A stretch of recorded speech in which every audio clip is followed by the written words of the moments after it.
receipts and revenue receipts, inflow outflow। तो outflow को भी हमने एक्सपेंडिचर कहा है, ये हमने ऑलरेडी कर चुके हैं। अब इनफ्लो का बात करते हैं। इनफ्लो को हम रिसीट्स कहते हैं। नॉर्मल बिजनेस एक्टिविटी है शर्ट बेचने का, उसका पैसा कुछ भी आएगा, शर्ट बेचने का पैसा आएगा तो रेवेन्यू रिसीट्स है। Example receipts from sale of goods और सर्विसेज। सेल ऑफ गुड्स या सेल ऑफ सर्विसेज, इन दोनों में से कुछ होगा तो ये है रेवेन्यू रिसीट। हमारे पास पुराना मशीनरी है, हमारे पास पुराना एयर कंडीशन है, हमारा एसी बेचने का तो काम नहीं है, बस पुराना है, पुराना फर्नीचर है, ये सब को बेचने से कुछ पैसा आ सकता है। तो ये सब को जब हम बेचते हैं तो इसको कहते हैं कैपिटल रिसीट्स। कहने का मतलब है कैपिटल एसेट्स थे ये सब, राइट। कैपिटल एक्सपेंडिचर किया था हमने। कैपिटल एक्सपेंडिचर जब भी होता है हम क्या खरीदते हैं मेरे दोस्त? एसेट खरीदते हैं। तो वही कैपिटल एक्सपेंडिचर से खरीदा हुआ एसेट को अगर हमको बेचना पड़े तो वो रिसीट रेवेन्यू कैसे हो सकता है? Example receipts from sale of fixed assets और इन्वेस्टमेंट्स, सिक्योर्ड और अनसिक्योर्ड लोन्स, ओनर्स कॉन्ट्रीब्यूशन। अब लोन आया, लोन आया, ठीक है। कोई इन्वेस्टमेंट था, उसको बेच दिया, कुछ वह पैसे आए।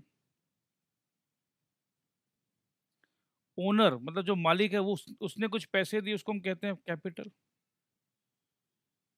जब ओनर खुद पैसा देता तो उसको कैपिटल बोलते हैं। ओनर पड़ोसी से पैसा लेता तो लोन कहते हैं, या बैंक से पैसा लेता तो लोन कहते हैं।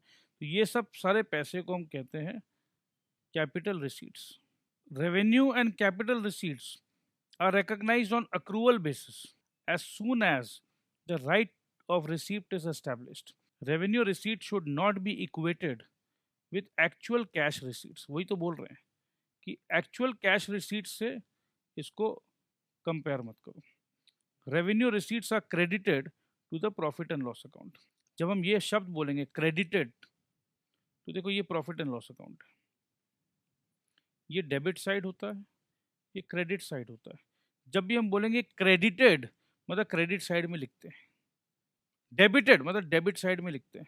तो रेवेन्यू रिसीट क्रेडिट है, मतलब जो इनकम है, शर्ट बेचने का इनकम, इनकम अगर हम इधर लिखेंगे दोस्त तो एक्सपेंस हम इधर लिखेंगे।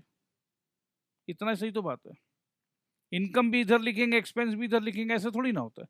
तो इसका मतलब ये all the expenses are debited to the profit and loss account. कौन सा अकाउंट है? Profit and loss account. बात कर रहे हैं प्रॉफिट एंड लॉस अकाउंट का। क्रेडिटेड यहां क्रेडिट में लिख दिया, डेबिटेड यहां लिख दिया। On the other hand capital receipts are not directly credited to profit and loss accounts. Capital receipts है मतलब लोन आया, कैपिटल रिसीट, ओनर का पैसा आया जिसको हम कैपिटल बोलते हैं, सेल ऑफ कोई एसेट्स आया, तो इसको तो हम प्रॉफिट एंड लॉस में कभी भी नहीं लिखते हैं। तो ये सब तो हमारा बैलेंस शीट का आइटम है भाई, बैलेंस शीट में लिखते हैं ना इधर में, कैपिटल, लोन, एटसेट्रा एटसेट्रा। तो ये तो वही बोल रहे हैं। On the other hand capital receipts are not directly credited to profit and loss account. Fixed asset बेचा है 92,000 में, कॉस्ट है उसका 90,000। The capital receipts of 92,000 is not credited to profit and loss account. ये बैलेंस शीट आप ध्यान से देखिए। इस बैलेंस शीट में क्या दिख रहा है आपको? इस बैलेंस शीट में दिख रहा है कि मालिक के पास 10 लाख रुपया, लोन 5 लाख रुपया, एसेट है उनके पास एक 90,000 रुपये का, एक मशीनरी है उनके पास 10,10,000 रुपये का, और बैंक में बैलेंस है 4 लाख रुपये का। तो यहाँ पर टोटल है 15 लाख रुपया, यहाँ पर टोटल है 15 लाख रुपया। अब ये देखिए, बता रहे थे हमें कि ये एसेट जो 90,000 का था उसको हमने 92,000 में बेच दिया, 2,000 रुपया का प्रॉफिट हुआ। यही समझना अभी अपने को। तो इसको बैलेंस शीट में लेकर जा रहे हैं। ये एसेट जो 90,000 का है, ये एसेट 90,000 का बेच दिया हमने, बेचने से ये एसेट गायब हो गया। हाँ जी, और बेचने से पैसा समझ लो कैश में बेच दिया हमने, तो ये कैश लिख लेते हैं यहाँ पर। कैश लिखा हमने 92,000, तो ये बस एसेट के जगह आ गया कैश। दोस्त अब ये जोड़ेंगे ना अगर हम लोग दोनों, बैलेंस शीट मैच नहीं कर रहा है। देखो ये आएगा 15,02,000 रुपये, ये आया सिर्फ 15 लाख रुपये, मैचिंग तो नहीं हो रहा है। मतलब कल तक जो 90 का था ये 92 हो गया है, वो एसेट गया, कैश आया, तो कहीं ना कहीं ये 2,000 रुपया आएगा। अब ये बोलना चाह रहे हैं कि 2,000 रुपये चाहे तो हम डायरेक्ट कैपिटल में जोड़ दें, क्योंकि जो पैसा प्रॉफिट हुआ मेरा मालिक का ही है। बट हम लोग क्या करते हैं, इस पैसे को प्रॉफिट एंड लॉस में लेके जाते हैं।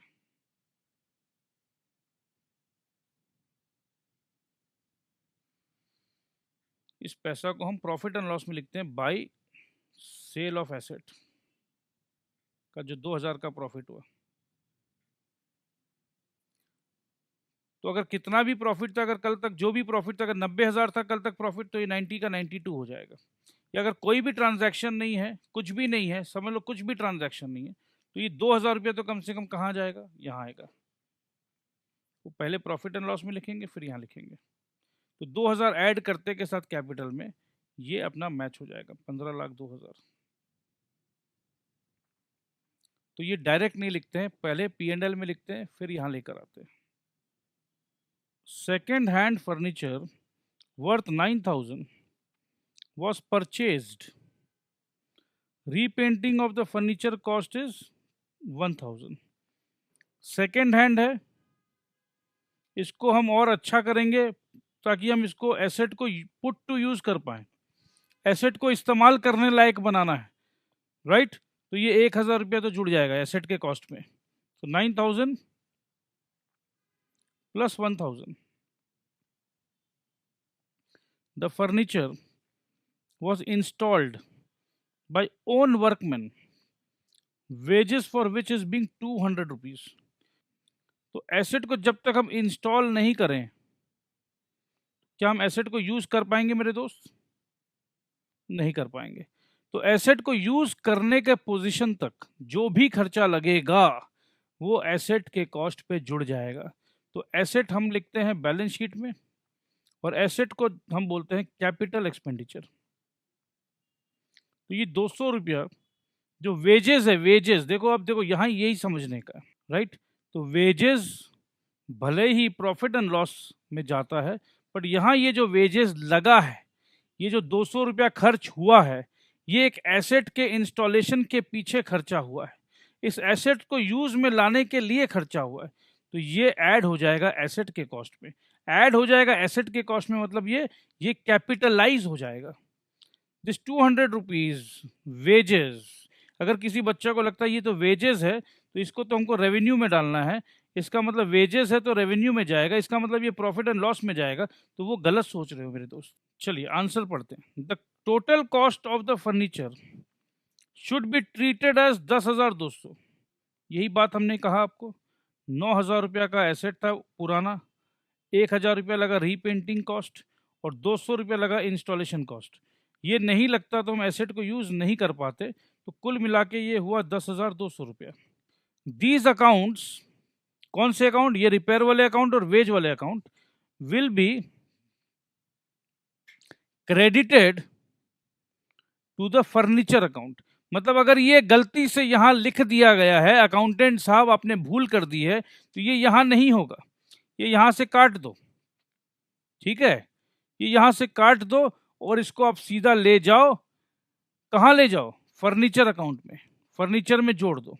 ये 1,000 रुपया और ये 200 रुपया, ये फर्नीचर में ऐड होना चाहिए था, होना चाहिए था क्या नहीं? क्योंकि ये 1,000 रुपया और 200 रुपया फर्नीचर में ऐड नहीं हुआ, तो ये प्रॉफिट आया 3,800 रुपया यहाँ पर। तो अब सीधा सीधी ये 1,200 रुपया कहाँ ऐड होना चाहिए था? फर्नीचर में। तो आइए इसको वापस से फर्नीचर में ऐड करते हैं। तो फर्नीचर में ऐड करते के साथ ये फर्नीचर अपना हो गया 1,00,000 रुपये का। और क्या होगा? ये जो प्रॉफिट है, जो 3,800 रुपया का दिखा रहा है प्रॉफिट, ये प्रॉफिट अपने को दिखाएगा 5,000 रुपये का, क्योंकि हम ये हटा देंगे यहां से।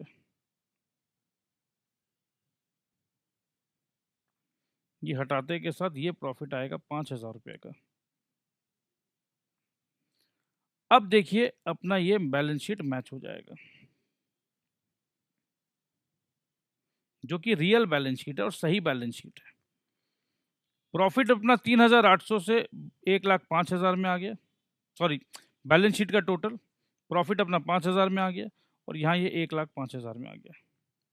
फर्नीचर अपना 1 लाख में रह गया।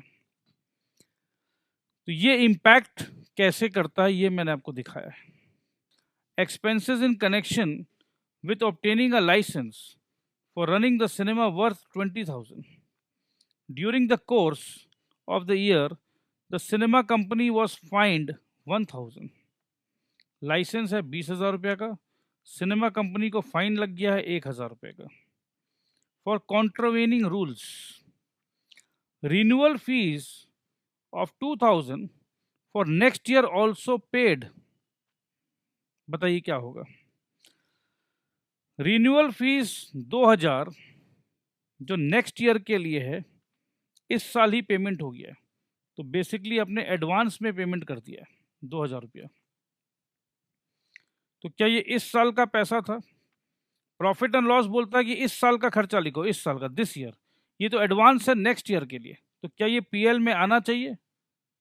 नहीं आना चाहिए। और 1,000 रुपया जो है रूल्स ब्रेक करने के लिए है, ये तो फाइन है, लॉस हो गया इस साल, रूल ब्रेक किया, लॉस हो गया। ठीक है, तो आइए देखते हैं। और ये 20,000 रुपया का तो चर्चा अपने को पता ही है, लाइसेंस फीस का तो पता ही है। Licence for running the cinema house is necessary, hence it cost should be capitalise, ये तो अपने पहले कर चुके हैं। But the fine of ₹1,000 is revenue expenditure, ये तो फाइन लग गया भैया, नुकसान हो गया, इस साल का नुकसान हो गया। प्रॉफिट एंड लॉस में इस साल में लिखेंगे fine. The renewal fees for the next year is also revenue expenditure, है तो रेवेन्यू एक्सपेंडिचर मगर but pertains to the next year, इस साल का नहीं है, अगले साल का है revenue expenditure, hence it is prepaid expense. तो प्रीपेड एक्सपेंस जो है दोस्त, उसको हम लोग कभी भी प्रॉफिट एंड लॉस में नहीं लिखेंगे, उसको हम लोग बैलेंस शीट में ले जाएंगे, बैलेंस शीट का एसेट साइड में लिखेंगे, प्रीपेड एक्सपेंस 1,000 रुपया। ये हमारे लिए आज के दिन में प्रॉफिट एंड लॉस अकाउंट में हम नहीं लिख सकते हैं। प्रॉफिट एंड लॉस इस साल का खर्चा बताता है, जो चीज़ हम इस साल में नहीं लिख सकते हैं क्योंकि ये इस साल का खर्चा नहीं है, तो मुझे इसको लेके जाना होगा बैलेंस शीट में, और बैलेंस शीट में मैंने एडवांस में पैसा दे दिया है तो मैं इसको एसेट मानता हूँ अपना। Fire insurance 1,000 was paid on 1 October 2015 for 1 year. अब अपने को यहाँ ये देखना है, ये देखो कितना इंपॉर्टेंट है ये, during the first year ending 31 मार्च 2016। दोस्त इसका मतलब क्या है? इसका मतलब सिंपल सा है कि ये 1 अप्रैल से लेकर 31 मार्च का पीरियड है 12 महीने का। अब ये बोल रहे हैं कि फायर इंश्योरेंस 1,000 रुपया 1 अक्टूबर को पेमेंट किया गया 1 साल के लिए, तो अक्टूबर, नवंबर, दिसंबर, जनवरी, फरवरी, मार्च, बुक्स बनाते हैं हम लोग मार्च तक के लिए, यहाँ तक का पैसा तो समझ में आता है।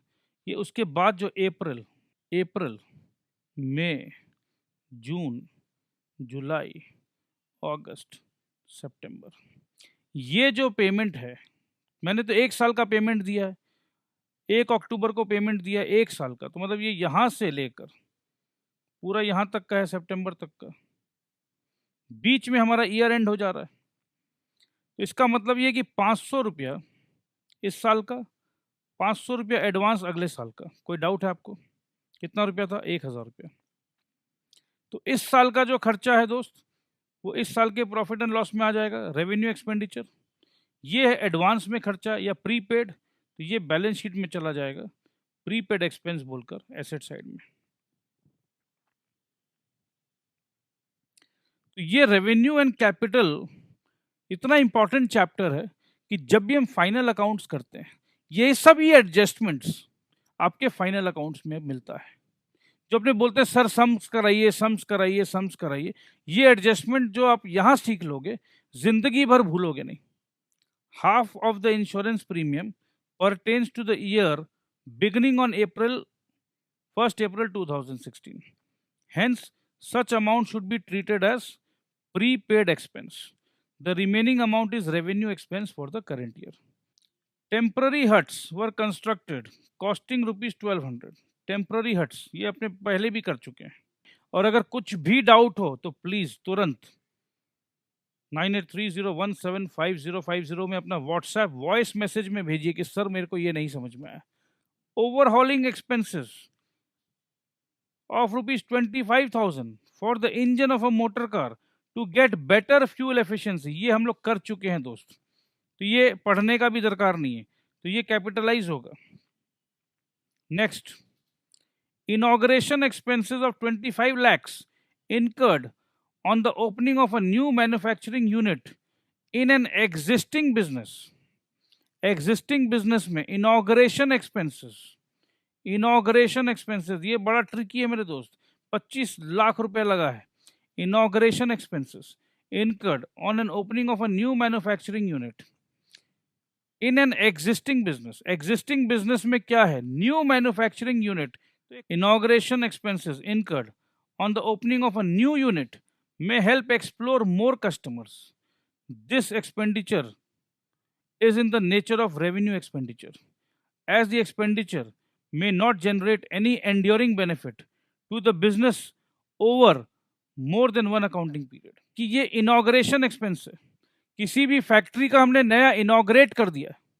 खर्चा किसका बता रहा है? यहाँ खर्चा मैन्युफैक्चरिंग यूनिट का नहीं बताया जा रहा है। मैन्युफैक्चरिंग यूनिट, नया मैन्युफैक्चरिंग यूनिट का समझ लो हो सकता है 5 करोड़ रुपया का खर्चा है, नया मैन्युफैक्चरिंग यूनिट। तब अपने इसको बोलेंगे कि भैया कैपिटलाइज कर दो। ट्रिक यहां पर है, बोल रहे हैं कि इनॉग्रेशन एक्सपेंस, इनॉग्रेशन, तो ये इनॉग्रेशन एक्सपेंस मतलब क्या है? General day to day expense, कि चलो 5 करोड़ रुपया का हमने नया मैन्युफैक्चरिंग यूनिट बिठाया है, तो लोगों को बुलाओ, रसगुल्ला खिलाओ, मिठाई खिलाओ, गिफ्ट्स बांटो, पता चलना चाहिए, पब्लिसिटी करो। एक तरीके से ये हो गया एडवर्टाइजमेंट का खर्चा, राइट? तो ये एडवर्टाइजमेंट का खर्चा है। इनॉग्रेशन का मतलब ये कि हम अपना नया यूनिट का एडवर्टाइज कर रहे हैं, इनॉग्रेट कर रहे हैं, उस पर 25 लाख रुपया खर्चा कर दिए। तो ये कंफ्यूजन मत हो जाना ये अमाउंट देखकर कि ये 25 लाख रुपया है तो भैया चलो बड़ा अमाउंट है तो कैपिटलाइज कर दे। आपको ये समझना, यहाँ ये साइलेंट है, न्यू मैन्युफैक्चरिंग यूनिट। तो हो सकता है ये न्यू मैन्युफैक्चरिंग यूनिट 5 करोड़ का हो, 50 करोड़ का हो, तो उस 50 करोड़ में अगर 25 लाख खर्चा कर भी दिया तो खर्चे का नेचर क्या है? खर्चे का नेचर है इनॉग्रेशन। इसमें कोई भी नया एसेट नहीं डेवलप हो रहा है मेरे दोस्त, कि जो बाद में अपने काम में आने वाला। इनॉग्रेशन लोग आए, खाए पिए चले गए, इसमें आपको क्या काम में आने वाला बताइए? कोई एसेट तो क्रिएट नहीं हुआ ना कि चलो ये एसेट क्रिएट हुआ है, ये एसेट अपने को दूसरा साल, तीसरा साल, चौथा साल काम में आने वाला, ऐसा कुछ भी नहीं हो रहा है। Last, compensation of ₹2.5 crore paid to workers who opted for voluntary retirement. The amount paid to the workers on voluntary retirement is nature of revenue expenditure. क्योंकि वर्कर जो चला गया, एक बार पैसा लिया और चला गया, तो भाई क्या वो नेक्स्ट ईयर आके आपके लिए काम करेगा? क्या आपको कोई फ्यूचर में बेनिफिट देगा? नहीं भाई, वो तो बेनिफिट नहीं देने वाला है। उसको भैया रिटायरमेंट चाहिए, ले भाई तेरे को रिटायरमेंट दे दिया, पैसा ले जा। तो 2.5 करोड़ रुपया को चलो हम 5 साल तक में डेफर करेंगे, तो 50-50 लाख रुपया करके डेफर करेंगे। तो कहने का मतलब है ये हो गया डेफर्ड रेवेन्यू एक्सपेंडिचर। कैपिटलाइज तो नहीं है, कहेंगे हमेशा इसको रेवेन्यू एक्सपेंडिचर, मगर हम इसको क्या करेंगे? डेफर कर लेंगे फ्यूचर ईयर्स के लिए, तो डेफर्ड रेवेन्यू एक्सपेंडिचर कहते हैं। और 50 लाख रुपया इस साल हम डालेंगे प्रॉफिट एंड लॉस में, क्योंकि खर्चा का मैग्नीट्यूड ज़्यादा है। और अगर आपको लग रहा है कि नहीं मेरे लिए बहुत ज़्यादा खर्चा नहीं है, क्योंकि मेरे यहाँ पर 1000 वर्कर काम कर रहे हैं और उस 1000 में से मैंने सिर्फ 2 वर्कर को VRS दिया है, तो ठीक है यार, इसको प्रॉफिट एंड लॉस में डाल के खत्म कर दो। बट मेरे यहाँ 10,000 वर्कर काम कर रहे हैं और 2500 वर्कर को मैंने VRS दिया है। अचानक से 2500 वर्कर मतलब 25% वर्कर को मैंने एक्स्ट्रा पैसा दिया है, तो बड़ा पैसा दिया है, तो इसको हमको डेफर करना पड़ेगा। इलस्ट्रेशन 5 और इलस्ट्रेशन 6 मेरे फ्रेंड्स, ये आप लोगों के लिए है होमवर्क। बहुत इजी है, आप आराम से इसे देख लीजिएगा। Now we will move to the next unit. A contingent asset may be defined as a possible asset, वही चीज सामने वापस से, that arises from past events and whose existence will be confirmed only after occurrence or non-occurrence of one or more uncertain future events, not wholly within the control of the enterprise।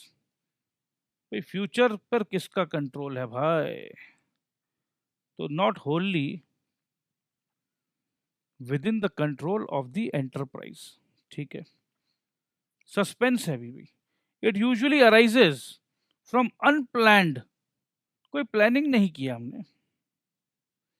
It usually arises मतलब ये asset, contingent asset, बिना plan के आ गया, और unexpected event, expect भी नहीं किया था, that give rise to the possibility of an inflow, अरे वाह, कुछ इनफ्लो होने वाला है, of economic benefits to the business entity, inflow होगा, बेनिफिट होगा।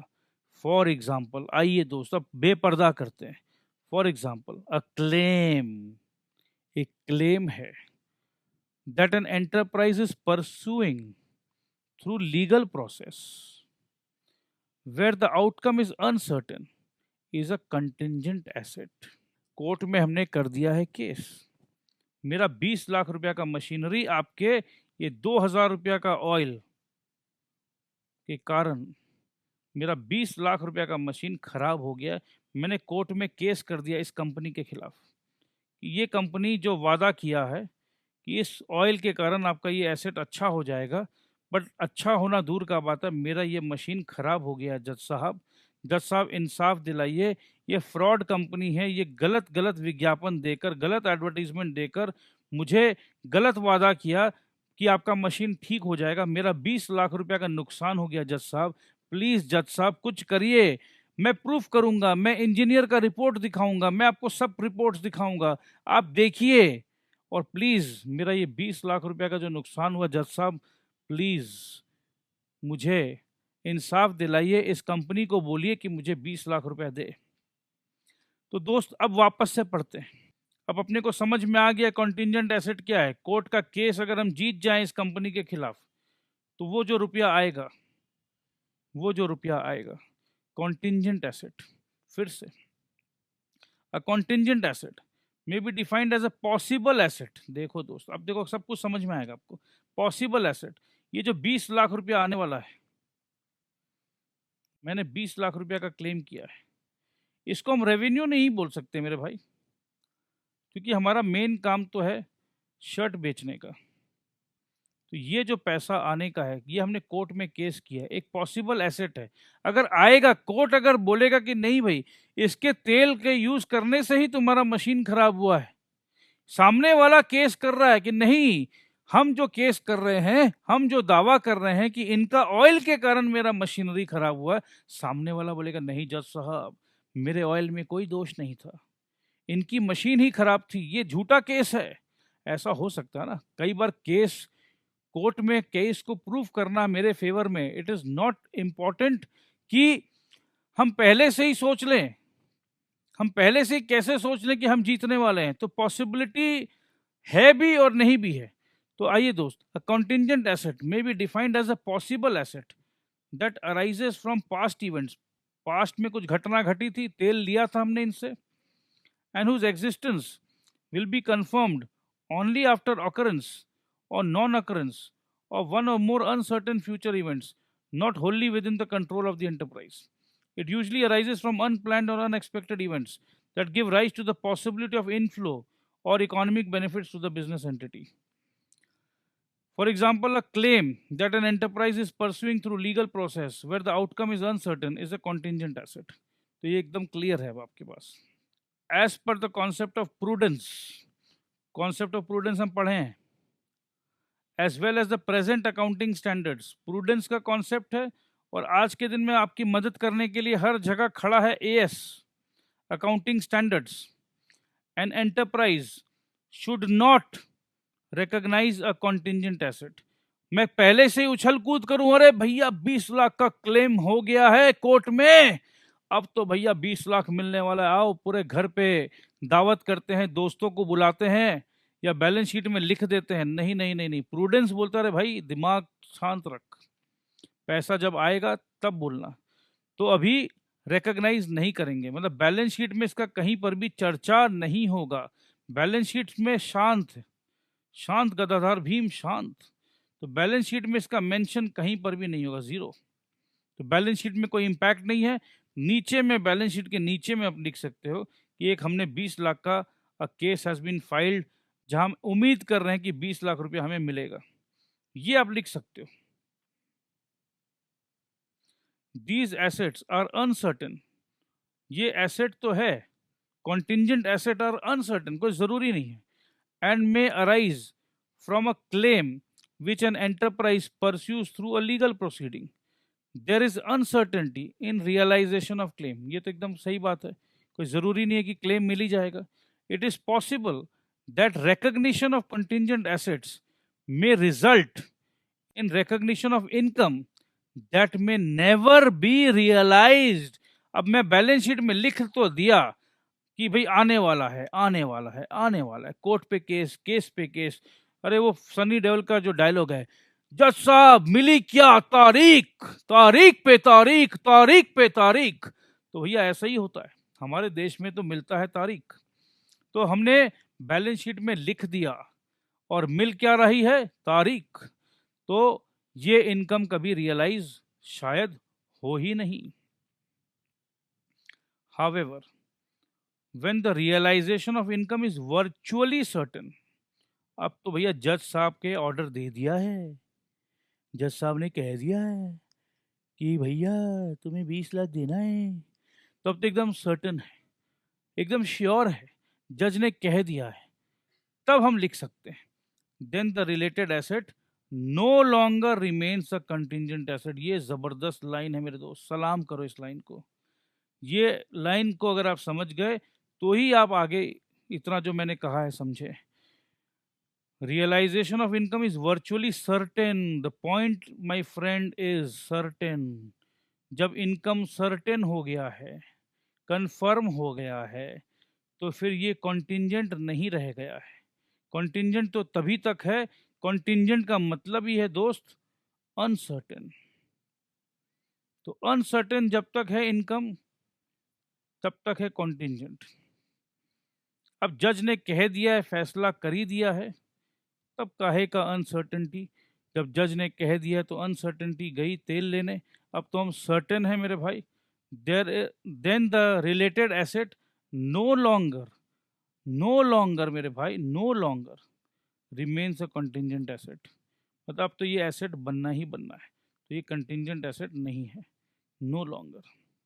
आगे के पैराग्राफ पे क्या लिखा है, आगे के पैराग्राफ में लिखा है a contingent asset need not be disclosed. ये देखो, ये आ भी सकता नहीं भी आ सकता, तो इसको फाइनेंशियल स्टेटमेंट में डिस्क्लोज मत करिए, लिखने का कोई आवश्यकता नहीं है। कल को लिख दिया और वो नहीं हुआ तो लोग बोलेंगे अरे देखो गुमराह कर रहा है। फाइनेंशियल स्टेटमेंट जो यूजर्स होते हैं उनको गुमराह मत करो भाई। A contingent asset is usually disclosed in the report of the approving authority. और ये अप्रूविंग अथॉरिटी कौन है, कौन है वे, board of directors in case of a company, and the corresponding approving authority in the case of any other enterprise. If an inflow of economic benefits is probable, contingent assets are assessed continually. हमेशा हम assessment करेंगे कि क्या लग रहा है, पैसा मिलेगा क्या नहीं मिलेगा, पैसा मिलेगा क्या नहीं मिलेगा, हमारे फेवर में केस है या नहीं। देखो नेक्स्ट हियरिंग में पता चलेगा, नेक्स्ट हियरिंग में देखो, देखते जज ने जो क्वेश्चन पूछा है, जज ने वो जो लेबोरेटरी का रिपोर्ट मंगाया है, देखो लेबोरेटरी का रिपोर्ट हमारे फेवर में है या नहीं है। तो भैया एसेस करते रहो।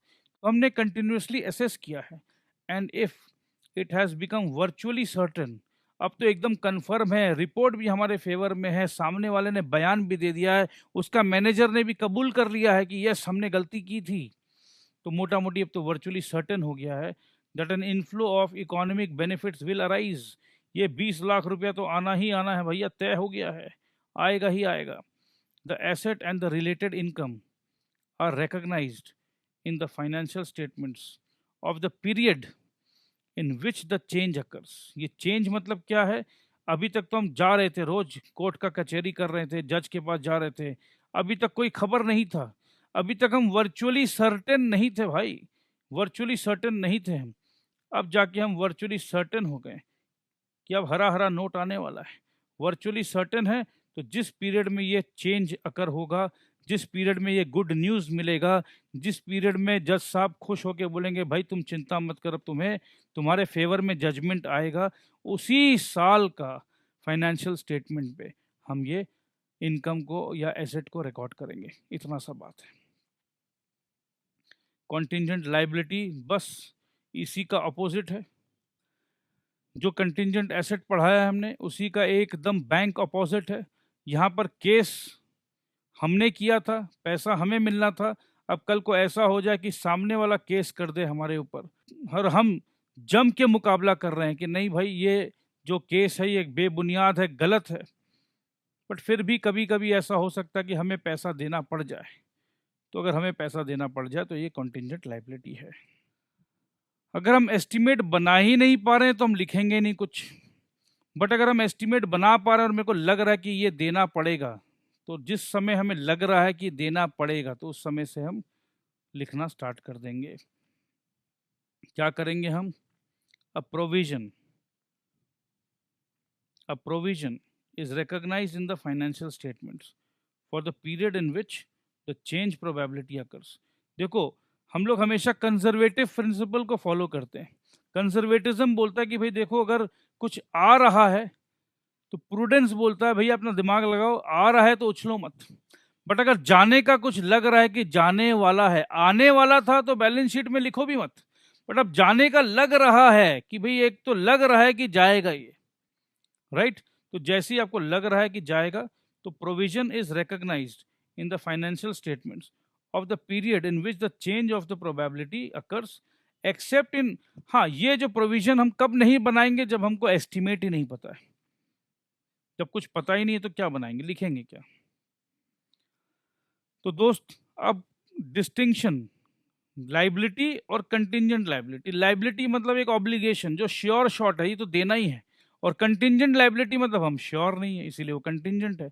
तो आइए इसको इंग्लिश में पढ़ लेते हैं।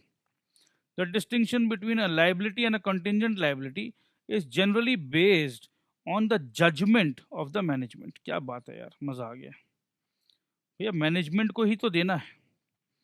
अब मैनेजमेंट बोलता नहीं नहीं नहीं नहीं, अभी नहीं, अभी करो इंतजार, नहीं नहीं अभी नहीं, मैं हूं बेकरार। तो भाई मैनेजमेंट बोलता है कि नहीं नहीं अभी नहीं, अभी करो इंतजार। तो ये मैनेजमेंट का जजमेंट है कि अभी तो देना ही नहीं है। कब देना है? जब ऐसा कुछ होगा तब देना है। तो मैनेजमेंट का जजमेंट के ऊपर फैसला होगा कि ये कंटिंजेंट लाइबिलिटी है या लाइबिलिटी है। तो देखिए आगे पढ़ते हैं। A liability is defined as the present financial obligation of an enterprise. Present financial obligation, अभी के अभी देना है, ये पैसे देना है और मैं इकरार कर रहा हूं कि ये पैसे देना है। मैं इनकार नहीं कर रहा हूं, मैं इकरार कर रहा हूं। तो ये प्रेजेंट ऑब्लिगेशन है। प्रेजेंट ऑब्लिगेशन को हम कहते हैं liability, which arises from past events. Past events, अरे भैया सीधा सीधी बात है। अरे भैया याद करिए ना, वो जो जनवरी महीना में जो आप हमसे कपड़ा मंगवाए थे, अरे भैया शर्ट का काम है आपका, भूल गए हमको? इतना बड़ा आपको दिए थे, रोल में डालकर, थान थान बोलते हैं, कपड़ा का थान दिए थे आपको, 100 मीटर दिए थे आपको। उस 100 मीटर का पैसा ही तो मांग रहे हैं हम आपसे। बड़ा मजाक करते हैं सर आप। हमसे कपड़ा खरीद लिए, शर्ट बना दिए, बेच दिए, पैसा भी हजम कर गए, और हमसे जो कपड़ा खरीदे उसी का पैसा देने के लिए मना कर रहे हैं। कैसे आदमी हैं आप? तो भैया पास्ट में हम तो खरीदे थे। हाँ याद आया, याद आया। अरे भैया क्या करें, बुढ़ा गए हैं, भूल जाते हैं। तो भैया ठीक है, हम इकरार करते हैं भैया आपसे लिए थे हम, तो जब लिए थे तो देंगे, बिल्कुल देंगे, हमारा फर्ज बनता है देना, हम कोई चोर थोड़ी ना है, देंगे भैया। हाँ याद आया भैया, आप ही का डिजाइन का जो कपड़ा था उसका बहुत अच्छा से हम शर्ट बेचे हैं, यही शर्ट देखिए पहन रखे हैं, तो भैया पैसा दे दीजिए। तो देखो ये पैसा तो एकदम 100% ईमानदारी का देना बनता है, तो ये पैसा जब देना बनता है तो ये लाइबिलिटी है। The settlement of liability, settlement of liability, अब भैया कितना था आपका भूल गए, एक्चुअली क्या है ना, वो ससुरा अकाउंटेंट ना शादी करके हनीमून मनाने जो गया है अभी तक आया ही नहीं, क्या करें बताइए। अच्छा आप ही बताइए, तो लाइबिलिटी आप मतलब कितना पैसा आपको देना था। अरे वो आप तो नहीं समझेंगे ना लाइबिलिटी का होता है, आप तो पढ़े लिखे नहीं हैं, तो ठीक है बताइए कितना पैसा आपका था। तो वो बता रहा है, देखो भैया 100 मीटर दिए थे आपको, और 1 मीटर का भैया दाम था 100 रुपया, तो ज्यादा तो नहीं है भैया, 10,000 रुपया ही होता है, 10,000 रुपया दे दीजिए हमको। तो ठीक है, द सेटलमेंट ऑफ लाइबिलिटी, तो ये लाइबिलिटी है, मैं कबूल कर रहा हूं कि मेरे को देना है, ठीक है। The settlement of liability results in an outflow, अब ये पैसा देना है ना, ये लाइबिलिटी है, पैसा देना होगा। अच्छा ठीक है, बैंक से देखते हैं, आरटीजीएस कर देते हैं या कैश दे देते हैं, देखते हैं भैया, देंगे आपको, देंगे, याद आ गया भैया आपको देना है आपको। तो result in outflow from the enterprise of resources embodying economic benefits, तो भैया ये 10,000 रुपया देना है इनको, तो ये 10,000 रुपया क्या है, एक रिसोर्स है जो जिनका बेनिफिट मेरे को मिलने वाला था, कुछ 10,000 रुपया से मैं कुछ और भी खरीद सकता था, बट ये 10,000 रुपया तो मेरे को इनको देना है। तो बेसिकली कहने का मतलब ये है, कोई भी लाइबिलिटी, कोई भी लाइबिलिटी को जब हम सेटल करते हैं, तो liability is settled bye an outflow of an asset. कहने का मतलब यही है कि लाइबिलिटी सेटल करना है तो एक एसेट मेरा मुझे टाटा बाय बाय अलविदा करके जाएगा, एसेट बोलेगा अच्छा चलता हूं, दुआओं में याद रखना। On the other hand, in case of a contingent liability, अब कंटिंजेंट लाइबिलिटी है जजमेंट के ऊपर, अरे भैया कौन सा, हमको तो याद ही नहीं है, कौन सा 100 मीटर आप दिए रहे बताइए, तो गलत गलत बात करते हैं, आपको तो पैसा दे दिए थे और आप बोलते हैं पैसा नहीं दिए, और 100 मीटर नहीं था भैया आपका, सिर्फ 50 मीटर था, 50 मीटर तो हम रिजेक्ट कर दिए थे, देखिए आप जाके। अरे नहीं भैया, आप हमारा माल नहीं रिजेक्ट किए थे, वो तो आप मफत लाल का रिजेक्ट किए थे, मैं तो हूँ चंपक लाल, चंपक लाल का थोड़ी ना रिजेक्ट किया था। मुझे लग रहा है कि नहीं भैया मैंने आप ही का रिजेक्ट किया है, तो ये डिस्प्यूट में खड़ा है। अब देखते हैं कंटिंजेंट लाइबिलिटी, ठीक है वो हिसाब देखेंगे, ये देखेंगे, देख के समझेंगे। तो कंटिंजेंट लाइबिलिटी अभी श्योर नहीं है, कुछ देखेंगे समझेंगे। तो on the other hand, in case of contingent liability, either outflow of resources to settle the obligation is not probable, नहीं यार हम एकदम श्योर हूं, दे दिया हूं तुम्हें पैसा, or the amount expected to be paid to settle the liability cannot be measured with sufficient reliability। अरे यार आप 300 रुपया मीटर मांग रहे हो, मुझे अच्छे तरह से याद है 300 रुपया मीटर में तो मैंने आज तक 20 साल हो गया काम करते हुए, मैंने कोई सौदा 300 रुपया मीटर में किया ही नहीं भाई। सर आपने किया है या नहीं किया नहीं पता, मेरे पास आपका परचेज ऑर्डर है, आपका मैनेजर का साइन है उसमें, अगर आप ऐसे सीधा उंगली से नहीं घी निकलेगा तो मैं कोर्ट में केस कर दूंगा। अरे भाई जा कोर्ट में केस कर दे तेरी ऐसी की, डरते हैं क्या आपसे हम? 300 रुपया मीटर हमने कभी खरीदा ही नहीं। अब यार अब वो 300 रुपया मीटर का क्लेम कर दिया है, समझ में नहीं आ रहा देना है नहीं देना है, ठीक है देखते हैं तो 300 है या 30 है या 20 है। Example of contingent liabilities are claims against the enterprise not acknowledged at debts, मैं एक्नॉलेज कर ही नहीं रहा हूं, क्लेम है नॉट एक्नॉलेज एट डेट्स, मैं नहीं मानता भैया तेरे को 300 रुपया मीटर का मैंने कोई ऑर्डर दिया है। Guarantees given in respect of third parties, नहीं भैया आपने देखिए गारंटी दिया था इसको इसको, अरे भैया हमने दिया ही नहीं है। Liability in respect of bills discounted and statutory liabilities under dispute etcetera, government का क्लेम आ गया, जीएसटी भरिए या ऐसा भरिए या वैसा भरिए, एक्साइज पे बहुत बड़ा बड़ा क्लेम होता था पहले, और हम गवर्नमेंट को समझा रहे नहीं हमारा मैन्युफैक्चरिंग इतना यूनिट हुआ नहीं, आप ज़बरदस्ती का क्लेम कर रहे हो, तो वो डिस्प्यूट पे चला गया। अब डिपार्टमेंट प्रूफ करेगा, हम डिपार्टमेंट को प्रूफ करेंगे, ये सब बात को हम बोलते हैं contingent liabilities. In addition to the present obligations that are recognized as liabilities in the balance sheet, enterprises are required to disclose contingent liabilities in the balance sheet by way of notes. सिर्फ नीचे में notes में लिखेंगे हम कि ये case चल रहा है, हो सकता है देना पड़ भी जाए, नहीं भी देना पड़ सकता है। तो चलिए आगे देखते हैं डिस्टिंक्शन। ये लास्ट टॉपिक है इस चैप्टर में, इस यूनिट में, distinction between contingent liabilities and provisions. Contingent liability तो भैया केस वेस चल रहा है, डिस्प्यूट है, अगर केस हार गए तो पैसा देना है। प्रोविजन मतलब क्या है? प्रोविजन मतलब हमें मालूम है कि देना तो है, अब कितना देना है वो नहीं पता एग्जैक्टली। ठीक है, देखिए, provision means any amount written off or retained by way of providing for depreciation. अब डेप्रिसिएशन में क्या होता है ना, जब हम लोग को पता है कि ये एसेट है, ये एसेट वेयर एंड टेयर तो हो गई, ये एसेट धीरे धीरे धीरे धीरे कमज़ोर होगा, तो एक नया एसेट खरीदने के लिए चलो एक प्रोविज़न बना लेते हैं। ठीक है, तो ये इस एसेट के हिसाब से कितना का बना, ये एसेट 10 साल चलेगा या 15 साल चलेगा, उस हिसाब से अगर 15 लाख रुपया इकट्ठा करना है तो एक साल में, अगर 15 साल चलेगा तो 1-1 लाख रुपया करके कर लेते हैं।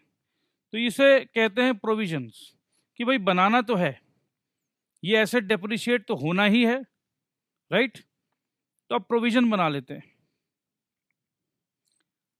By way of providing for depreciation, renewal or diminution in the value of assets, or retained by way of providing for any known liability, कि लायबिलिटी तो पता है देना है, of which the amount cannot be determined with substantial accuracy. Full accuracy से समझ में नहीं आ रहा, full we are not sure, मगर ये पता है कि लायबिलिटी है, नोन है, नोन लायबिलिटी, नोन लायबिलिटी है तो प्रोविजन है। अपने को डिफरेंस बताना है प्रोविजन और कंटिंजेंट लायबिलिटी में। ठीक है, आगे देखिए, it is important to know the difference between provisions and contingent liabilities. आइए, ये डिस्टिंक्शन है अच्छे से टेबल फॉर्म पे 4 पॉइंट का। Provision is a present liability of uncertain amount which can be measured reliably by using substantial degree of estimation. अब जैसे depreciation का बात करें, ये एसेट 10 साल चलेगा, 12 साल चलेगा, कितना चलेगा, ये जब हम लोग डेप्रिसिएशन करेंगे तो और अच्छा से समझ में आएगा। बट अभी कंटिंजेंट लायबिलिटी के बारे में डिस्कस करना है और प्रोविजन, तो डेप्रिसिएशन में हम प्रोविजन बना रहे हैं तो एक एस्टिमेट तो कर ही सकते हैं, substantial degree of estimation. Contingent liability में क्या हो रहा है, a contingent liability is a possible obligation, possible, that may or may not crystallise. ये ऑब्लिगेशन भाई अगर केस हार गए तब तो भैया ये देना ही है, और क्या पता केस जीत गए, depending on the occurrence or non occurrence of one or more uncertain future events. Occurrence or non occurrence, अगर केस हार गए, ऐसा हो गया, मतलब अकरेंस, इफ दिस अकर्स तो we will pay, we will have to pay, and if it does not occur, if we win the case तो we will not pay, we lose the case, we have to pay. तो ये हो गया contingent liability. A provision meets the recognition criteria. Recognition बोलते हैं ना कि balance sheet में रिकॉग्नाइज करना है क्या नहीं करना है, तो प्रोविजन जो है वो रिकॉग्नाइज कर लो भाई, कोई दिक्कत नहीं है, कोई मनाही नहीं है। But contingent liability fails to meet the same, इसको तो अपने नीचे में लिखते हैं चुपचाप फुट नोट में। प्रोविजन इज रिकॉग्नाइज्ड व्हेन, अब ये प्रोविजन कब रिकॉग्नाइज करते हैं हम लोग, an enterprise has a present obligation arising from the past event, an outflow of resources embodying economic benefits is probable, a reliable estimate can be made of the amount of the obligation. ये सबसे important है, estimate हम कर सकते हैं, ठीक है। और यहाँ कंटिंजेंट लाइबिलिटी में क्या है, सब कुछ वही है, अमाउंट जो है can not be reliably estimated, case पर क्या होगा नहीं होगा कुछ नहीं पता, तो इसीलिए वो कंटिंजेंट लाइबिलिटी है। If the management estimates that it is probable that the settlement of an obligation will result in an outflow of economic benefits, it recognizes a provision in the balance sheet. तो भाई यही बात है, जहां estimate हो सकता है वहां प्रोविजन है, जहां एस्टिमेट नहीं हो सकता है वहां कंटिंजेंट लायबिलिटी है। ये एग्जाम्पल देखेंगे तो आपको तुरंत पूरा का पूरा एकदम अच्छे से समझ में आने का पूरी चांसेस है। The central excise officer imposes a penalty on Alpha Limited for violation of provision of Central Excise Act. The company goes on an appeal. Company नहीं बोलती है, कंपनी बोलते नहीं भाई ये सेंट्रल एक्साइज ऑफिसर का दावा गलत है। If the management of the company estimates that it is probable that the company will have to pay the penalty, अब मैनेजमेंट को लग रहा है, एस्टिमेट भी कर पा रहा है कि भाई प्रोबेबिलिटी है कि हमको पेनल्टी देना पड़ेगा, it recognises a provision for the liability. कहीं ना कहीं मुझे, हम सबको लग रहा है कि भाई पैसा तो जाना ही जाना है, ठीक है, तो अब जाना ही जाना है तो प्रोविजन बना के रखो भैया, सोच लो पहले से। अब हमें लग रहा है कि ये जो हमने केस जो अपील किया है, अपेलेट अथॉरिटी मतलब जहां हमने अपील किया है, वो जो अथॉरिटी है उनका जो जजमेंट है वो हमारे फेवर में ही आएगा। भाई हमारे फेवर में आ गया तो पेनल्टी देने का कोई सवाल ही पैदा नहीं होता। It will disclose the obligation as a contingent liability, कि देखिए चांस तो बहुत ही कम है, मगर फिर भी क्योंकि आप मेरे यूजर्स ऑफ फाइनेंशियल स्टेटमेंट है, मेरा फर्ज बनता है कि मैं आपको बता के रखूं कि ये फलाने फलाने एक्साइज ऑफिसर ने हमारे ऊपर जबरदस्ती का केस कर रखा है, मगर ये कंटिंजेंट लायबिलिटी है, ये कंटिंजेंट लायबिलिटी है क्योंकि हमें यकीन है कि ये जजमेंट हमारे फेवर में ही आएगा। अगर हमें डर है कि हमारे फेवर में नहीं आएगा दोस्त, तो हम पहले से ही प्रोविजन बना लेंगे, क्योंकि हमें डर है कि कहीं ना कहीं पैसा निकलने वाला है। मगर हम नीडर है, हमें कोई डर नहीं है, तो हम लिखेंगे भैया ये कॉन्टिंजेंट लायबिलिटी है, ये जबरदस्ती का लायबिलिटी क्रिएट किया गया मेरे माथे पर। ये तभी होगा जब मैं एकदम बदनसीब हूं कि सब कुछ सही होने के बाद भी जज ने मेरे अगेंस्ट में फैसला दे दिया, एकदम बदनसीब हूं भाई, तो ये मेरा पैसा चुकेगा। अगर मेरे को लगता कि पैसा जाने वाला है तो मैं अभी से जमा करना शुरू कर देता, प्रोविजन बनाना शुरू कर देता, बट मैं श्योर हूं कि पैसा नहीं जाने वाला है, या मुझे पता ही नहीं है कि जाने का भी अगर है भी तो कितना जा सकता है, कुछ भी नहीं समझ में आ रहा भाई, मेरे समझ के बाहर है, तो ये कंटिंजेंट लायबिलिटी है। Instead of recognising a provision for the same, कोई प्रोविजन नहीं बनाएंगे क्योंकि मालूम है पैसा नहीं जाएगा। अगर पैसा जाने का होता तो प्रोविजन बनाता। तो भाई मेरे दोस्त, मेरे बच्चों, मेरे प्यारे प्यारे बच्चों, सीए फाउंडेशन वाले हीरो चैंपियंस, मन लगा के पढ़ो और विश्वास रखो, ये जो बेस हम बना रहे हैं ये बेस आगे चल के सीए आईपीसीसी और सीए फाइनल में भी आपको ये सभी पढ़ना है, अकाउंटिंग स्टैंडर्ड्स पढ़ना है, ये सब डिटेल में पढ़ाया जाएगा सीए फाइनल में। और उस समय क्योंकि अभी जो बेस आपने तैयार कर लिया है, ये बड़ा मजा आने वाला है। बस देखते रहिए, एंजॉय करते रहिए। कुछ बात हो, कुछ दिल की बात कहना चाहते हो, पढ़ाई को छोड़कर भी कुछ कहना चाहते हो, तो भाई कौन मना कर रहा है, बताइए ना, मैं तो सुनना चाहता हूँ। 9830175050 पे संपर्क करिए। I love you all, please पूरा ख्याल रखिए और अपने पेरेंट्स को बहुत आदर सम्मान दीजिए, उनकी आशीर्वाद से आप पूरा दुनिया को जीत सकते हो। I love you.